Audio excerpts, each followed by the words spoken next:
You are looking at Julian's pronunciation guide, where we look at how to pronounce better some of the most mispronounced words in the world, like this other curious word. But how do you say what you're looking for today?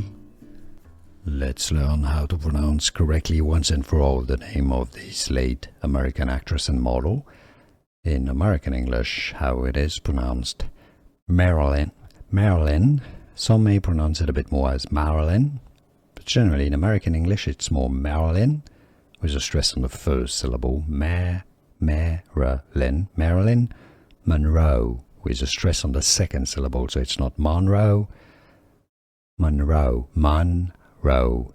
Marilyn Monroe. Did you get this? Was this any useful? Can you pronounce it correctly? Marilyn Monroe? Let me know in the comments.